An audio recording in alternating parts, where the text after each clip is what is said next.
ঈদুল আজহায় মুক্তি পাচ্ছে সিনেমা আগন্তুক। সিনেমাটির প্রধান চরিত্রে অভিনয় করেছেন শ্যামল মাওলা ও পূজা চেরি। এ সিনেমা সেন্সর ছাড়পত্র পেয়েছে। সিনেমাটি তুফান, ময়রাক্ষী, ডার্ক ওয়ার্ল্ড, রিভেঞ্জ এরপর পঞ্চম সিনেমা হিসেবে ঈদের তালিকায় যুক্ত হল। সিনেমার পরিবেশক জাহিদ হাসান অভি বলেন, সিনেমাটি প্রথমে ভালোবাসা দিবসে মুক্তি দিতে চেয়েছিলাম, কিন্তু সে সময় শাকিব খানের দর্দ আসবে জেনে আর মুক্তি দিইনি। এবার আমাদের আরেক সিনেমা জঙ্গলি মুক্তির কথা ছিল, শেষ করতে না পারায় রেডি থাকা আগন্তুক মুক্তি দিচ্ছি।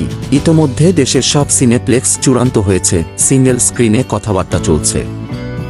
অভি জানান, পোস্টার রিলিজের মাধ্যমে সিনেমাটির প্রচার শুরু হলো। মঙ্গলবার সন্ধ্যায় ট্রেলার রিলিজ দেওয়া হবে। সুমন ধর পরিচালিত আগন্তুক সিনেমায় পূজা চেরি ছাড়া অভিনয় করেছেন শ্যামল মাওলা, মিলি বাশার, শিখা খান, হিল্লোর রায়, আনোয়ার শাহিন প্রমুখ।